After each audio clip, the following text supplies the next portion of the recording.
ආයුබෝවන් කියලා පිළිගන්නවල හැමෝම. ඉතින් අද අපි කතා කරන්න යන්නේ ඊජිප්තු ශිෂ්ටාචාරයේ වාස්තුවිද්‍යා නිර්මාණයක් වෙන පිරමීඩ ගැන. ඉතින් මේ පිරමීඩ ආශ්‍රිතව ප්‍රශ්නයක් ආවොත් ඒක ලස්සනට විස්තරාත්මකව ලියන්නේ කොහොමද කියලා අපි දැන් බලමු.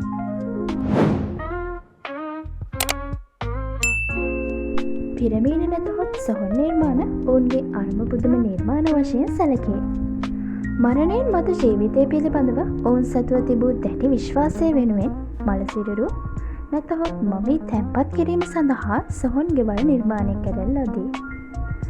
මළසිරුරු සුරක්ෂිත කිරීම සඳහා නිවහනක් ඇති කිරීම මිසරවැසියාගේ පරමාර්ථය වූවා විය හැක. විශේෂයෙන්ම එම සොහොන් ගෙවල් පාරාවරුන් හා වංශිකයන් වෙනුවෙන් නිර්මාණය විය. පළවෙනි රාජවංශය පාලනය කිරීමට පෙර පටන් සියවස් ගණනාවක් තිස්සේ රාජකීයන් සඳහා සොහොන් නිර්මාණය කිරීම සිදු වී ඇත.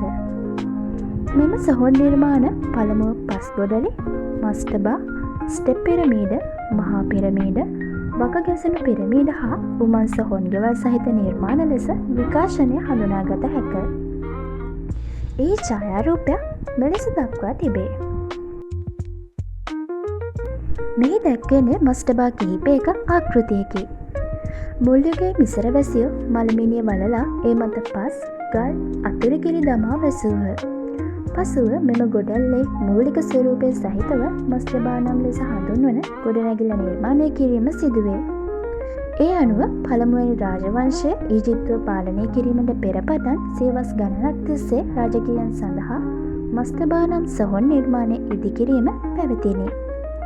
මස්ටබා ලෙස හැඳින්වෙන පැරණි ඊජිප්තු සොහොන් නිර්මාණ මුල් කාලීනව ගලින් හෝ ගඩොලින් හෝ බඳන ලද ආනත බිත්ති සහිත ඍජුකෝණාශ්‍රාකාර හැඩයක් ගත් ගොඩනැගිලි විශේෂයක් වේ. මෙලෙස ගොඩැල්ලෙන් ආරම්භ වූ පිරමීඩ විකාශනය වෙමින් මහා පිරමීඩ දක්වා පැමිණියේය. එම මහා පිරමීඩයක අභ්‍යන්තර සැකැස්ම මෙලෙස දැක්වේ. මේ වගේම තවත් පැහැදිලි කිරීමක් එක්ක අපි ඊළඟ වීඩියෝ එකෙන් හමු වෙමු.